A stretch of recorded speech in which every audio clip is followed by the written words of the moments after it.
सवाल। नजात हासिल करने की दुआ कौन सी है? इस वीडियो के अंदर मैं बाइबली तालीमात की रोशनी में इस सवाल का जवाब दूंगा और इसके बाद कुछ मददगार तलीमी वसाइल को जानने में आपकी मदद करूंगा। लिहाजा इस वीडियो को आखिर तक देखिए। बहुत से लोग ये पूछते हैं कि क्या कोई ऐसी दुआ है जिसके करने से मैं अपनी निजात की यकीन दहानी कर पाऊं। इस बात को याद रखना बहुत ज़रूरी है कि निजात दुआ करने या कुछ खास अल्फाज दोहराने से हासिल नहीं होती। बाइबल मुकद्दस कहीं भी ये जिक्र नहीं करती कि किसी शख्स ने दुआ के ज़रिए निजात हासिल कर ली हो। निजात के लिए दुआ करना बाइबल मुकद्दस के मुताबिक दुरुस्त तरीका नहीं है। निजात के लिए बाइबल मुकद्दस का तरीका यस्सु मसीह पर ईमान लाना है। यूहन्ना 3 बाब उसकी 16 आयत हमें बताती है, क्योंकि खुदा ने दुनिया से ऐसी मोहब्बत रखी कि उसने अपना इकलौता बेटा बख्श दिया, ताकि जो कोई उस पर ईमान लाए हलाक ना हो बल्कि हमेशा की जिंदगी पाए। निजात महज दुआ करने की बजाय ईमान लाने, खुदावंद यीशु मसीह को शख्सी निजात दहिंदा के तौर पर कबूल करने और मुकम्मल तौर पर सिर्फ यीशु मसीह पर तवक्कल करने के जरिए से ही हासिल होती है। निजात के लिए बाइबल मुकद्दस का पैगाम सादा, वाजिया और हैरत अंगेज भी है। हम सब ही ने खुदा के खिलाफ गुनाह किया है। यीशु मसीह के अलावा और कोई नहीं जिसने अपनी जिंदगी मुकम्मल तौर पर गुनाह किए बगैर गुजारी हो।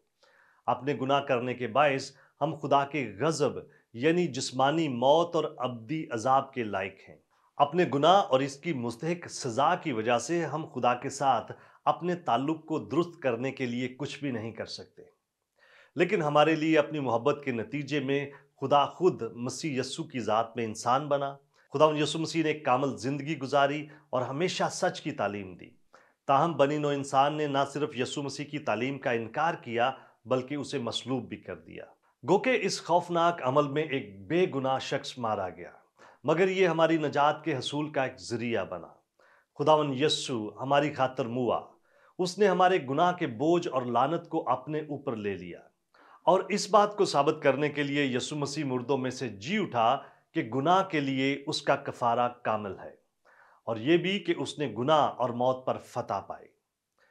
खुदावन यीशु मसीह के कफारे के नतीजे में खुदा हमें बतौर तोहफा नजात पेश करता है। अब खुदा हमसे मुतालबा करता है कि हम अपने गुनाहों से तौबा करें और अपने गुनाहों की मुकम्मल अदायगी की हैसियत से मसीह के कफारे पर ईमान रखें। नजात कोई मखसूस दुआ करने की बजाय खुदा के उस तोहफे को कबूल करने के ज़रिए से हासिल होती है जो उसने हमारे लिए पेश किया है। बहरहाल इसका यह मतलब भी नहीं कि दुआ नजात पाने के अमल में शामिल नहीं हो सकती। अगर आप अंजीली खुशखबरी को समझते हैं, उसके सच्चे होने पर ईमान रखते हैं और अपनी नजात के लिए खुदावन यीशु मसीह को कबूल कर चुके हैं, तो खुदा के हजूर दुआ में इस ईमान का इजहार करना अच्छी और मुनासिब बात है। दुआ के ज़रिए खुदा के साथ रफ़ाकत रखना एक ऐसा तरीका हो सकता है जिसके वसीले से हम खुदावन यीशु मसीह के बारे में हक़ाइक़ को कबूल करते हुए उस पर शख्सी निजात दहिंदा के तौर पर मुकम्मल तवक्कल कर सकते हैं। दुआ करना नजात के लिए सिर्फ खुदावन यीशु मसीह पर ईमान रखने के अमल से मुंसलिक हो सकता है। एक बार फिर ये इंतहाई अहम बात है कि आप अपनी निजात की बुनियाद किसी तरह से दुआ पर ना रखें, क्योंकि महज दुआ करना आपको निजात नहीं दे सकता। अगर आप निजात हासिल करना चाहते हैं जो सिर्फ यीशु मसीह के वसीले से मुमकिन है, तो उस पर ईमान रखें। अपने गुनाहों के मुकम्मल कफारे के लिए उसकी मौत पर मुकम्मल भरोसा करें। अपने निजात दहिंदा के तौर पर सिर्फ उसी पर पूरा इत्काद करें। ये निजात के लिए बाइबल का तरीकाकार है। अगर आपने हर लिहाज से खुदावंद यीशु मसीह को अपना निजात दहिंदा कबूल कर लिया है, तो खुदा से दुआ करें। खुदा को बताएं कि आप खुदावंद यीशु मसीह के दुनिया में आने के लिए कितने मशकूर हैं। उसकी मोहब्बत और कुर्बानी के लिए खुदा की हम्दो सताइश करें। आपकी खातर मरने और आपको निजात मुहैया करने के लिए खुदावंद यीशु मसीह का शुक्र अदा करें। बाइबल मुकद्दस के मुताबिक नजात और दुआ के दरमियान सिर्फ यही एक ताल्लुक है। क्या आप और बहुत कुछ जानना चाहते हैं?